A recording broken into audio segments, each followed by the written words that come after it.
What I'd like to do now, though, is I want to make this realistic for you. I think that you need to come up with what is your ideal customer profile, what is the path that you want them to go on. All of those take some time, take some customization.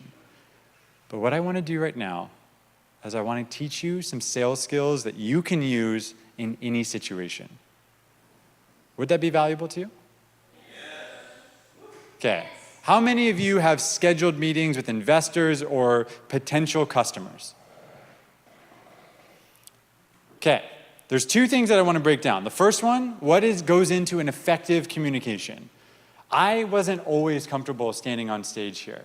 I always used to think that some people were born with sales skills. Some people just naturally were good at it. Other people, they should find another type of career. But what I have found is like every other profession, sales has skills that can be developed, and they have foundation skills and advanced skills that build on top of each other, just like when you're learning math. Just like you would think about legal or a law degree or even medicine. The problem with sales is that there is no class in school that teaches you how to do it effectively. So what I'd like to share with you now is some best practices on the fundamentals of good communication. The first phrase that I want to go through when it comes to communicating is how do you speak so people want to listen to you? If you listen to your call and recording, we know that there's some things that really resonate and there's some things that are really painful to listen to. But if I listen to myself trying to pitch, trying to do a call, and I hear that I'm not very confident, and I tell somebody, hey, you know what, you don't sound confident on the phone. That's not enough information because I don't know what to change. So what are some things that affect the way that I communicate that I can change?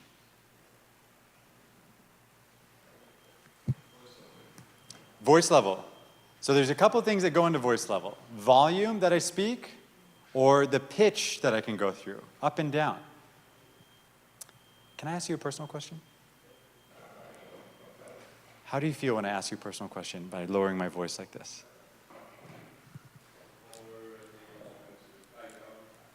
You immediately look up, you look in, I look out at the audience, people who were snoozing are like, oh shit, what's about to happen right now? This is something that's really valuable when we're trying to communicate with our customers. Knowing that we can speak very loud, but if I speak loud this whole time, that can get very draining to listen to. If I come in quiet, this is also a really powerful way to make people want to listen to you. So changing how you communicate is great. But I notice there's a lot of young people in here. What do young people unfortunately do when they're not confident when they're speaking? Say again? They speak very fast. I know when I get really excited about something, I tend to speak really fast, especially when I'm training on emails and demos and all these things I really care about. That can get really hard to listen to. What else do young people unnaturally get categorized in doing? Rambling. So sometimes you get off the broken path, you don't know exactly what you're doing. And I also noticed that sometimes when we're not confident, we end our sentences in questions, even though it's not a question. Does anybody know what we call that? This is uptalk. I used to really struggle with uptalk, but my number one issue was filler words. I used to say every third word.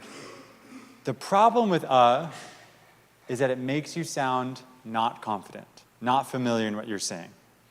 This is something that can be very distracting, especially when you're getting excited for a big investor meeting that's coming up, or your first few customers that you just really want to get over the finish line.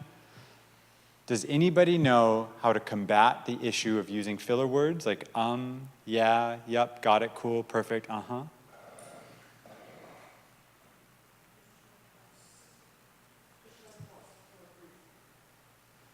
It's a short pause. It's what I just tried to do when I asked you that question. When you let there be silence, this allows the customer to fill it in because everyone gets uncomfortable with silence. Now, I don't want you to get awkward with silence. I don't want you to let it be so long, and I don't want you to go through that old school sales tactic that is first person to talk loses. That's some old school BS selling.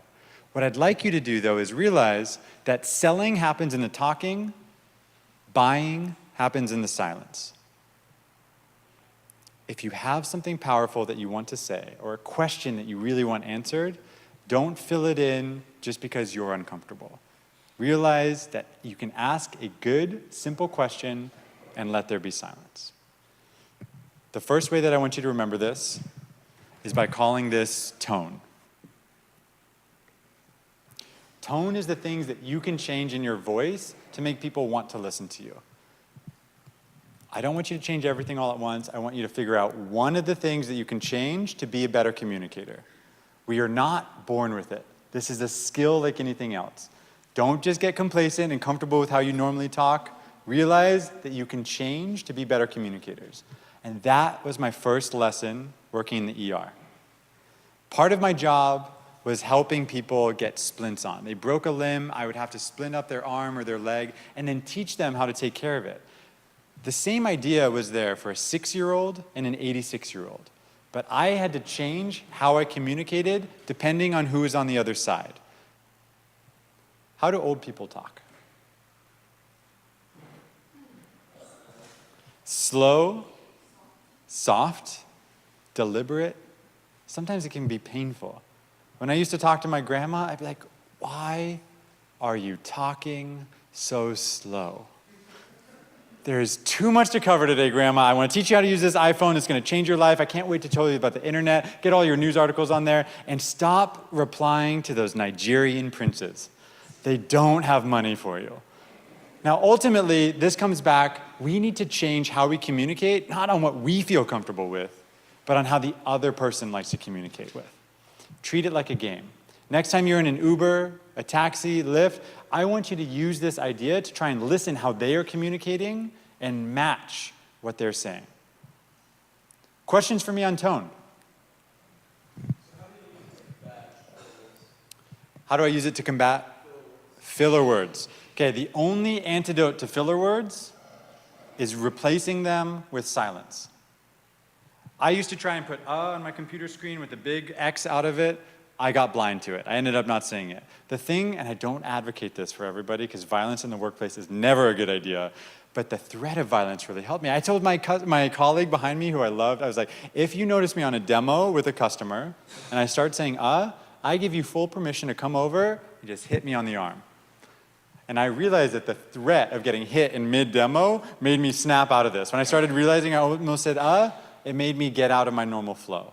Figure out what that is for you, but realize the only way to really combat it is to get comfortable with silence.